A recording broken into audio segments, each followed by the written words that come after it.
জ্যোতিপ্রিয় মল্লিকের বাড়িতে তল্লাশি নিয়ে বৃহস্পতিবারই ক্ষোভ প্রকাশ করে মুখ্যমন্ত্রী বলেন, সব মন্ত্রীর বাড়িতে হানা দিলে সরকারের আর থাকলো কি?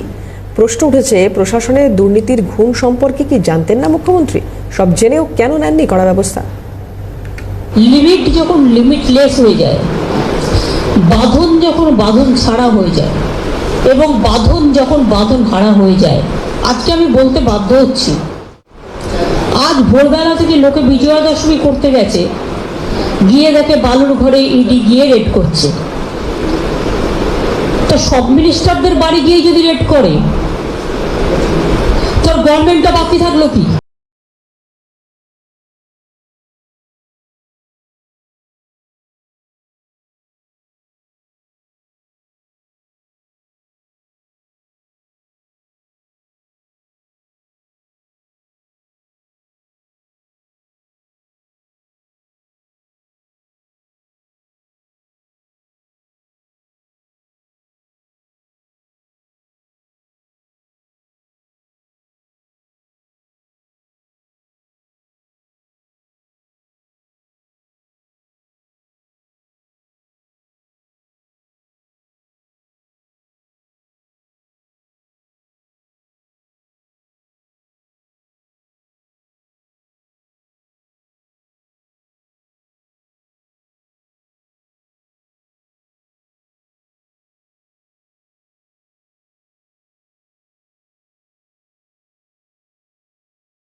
দুরবস্থা দেখতে হতো না।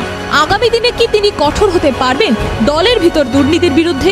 সেই প্রশ্নও থেকে যাচ্ছে। ক্যালকাটা নিউজ।